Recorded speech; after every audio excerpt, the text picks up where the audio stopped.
Floating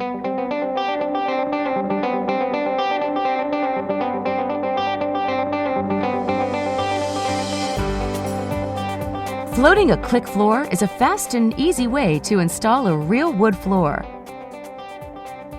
The floor is clicked together without being mechanically fastened or glued to the subfloor. The floor can be installed on any level of the home, even basements.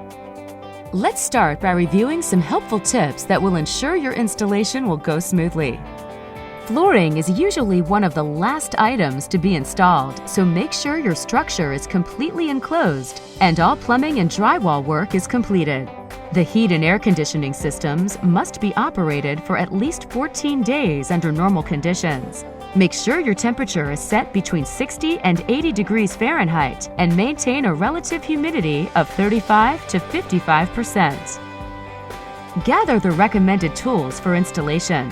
Refer to the instruction manual for a complete list.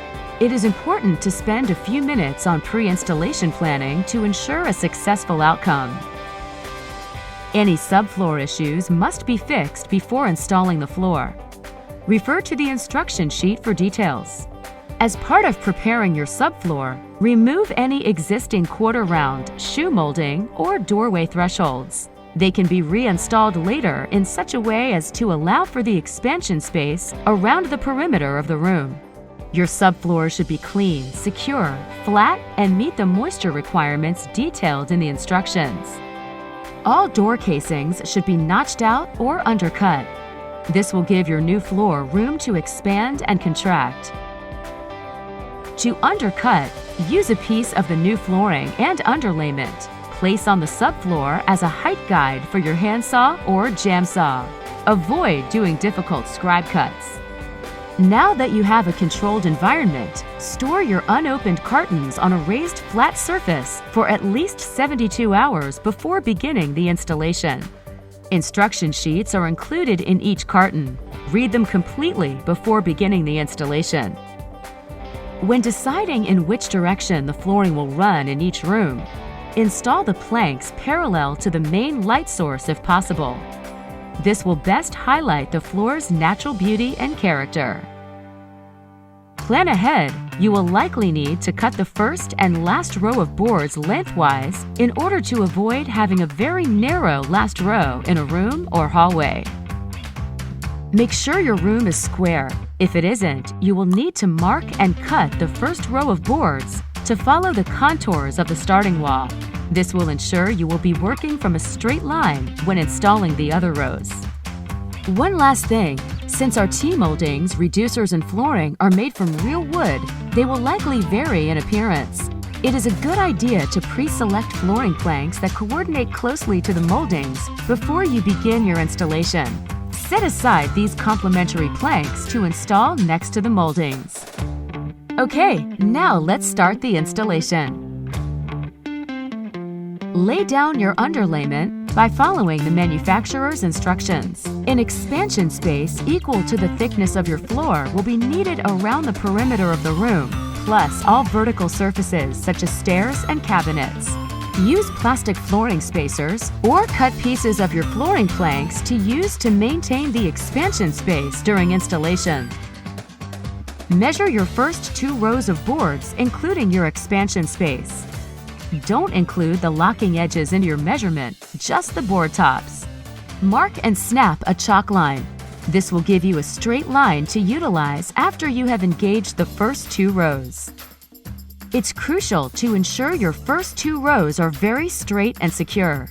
This will provide a stable foundation to use for installing all of the other rows in the room. Let's review how to do this. Start your planks in the left-hand corner of the room with the groove side of the locking profile facing you. Glue together the short ends of the planks with a thin bead of wood glue on the first 2 rows only. You will also glue the last 2 rows. You do not glue the rows in between. Periodically place spacers to maintain the required expansion space between the walls and the wood planks. When installing click-lock planks, you should fold the plank down in a single action so that the ends lock together. At the end of the row, place a spacer along the wall. Measure for the cut of the last plank. If you are using a circular saw, be sure to use an 80-tooth blade for a smooth cut. Install the last piece in that row and then weight down the first 2 rows to allow the glue to dry.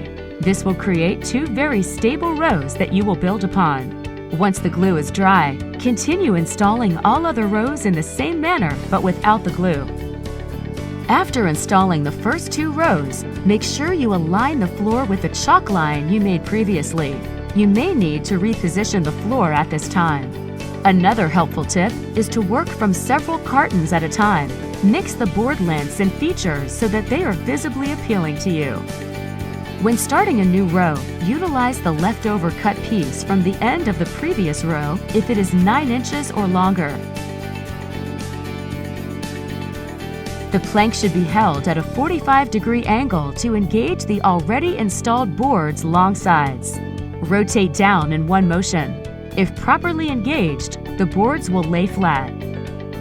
Use a tapping block to ensure a tight fit or correct any misalignments.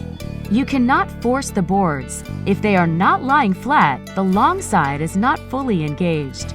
Tapping blocks can be helpful in engaging the long sides of the planks, but care must be taken to not force or damage the locking profile. Some longer boards may be bowed or curved. They are okay to install and are not defective. If the board is slightly bowed, use your left hand to apply downward pressure and use a tapping block in your right hand to engage the long sides of the boards completely.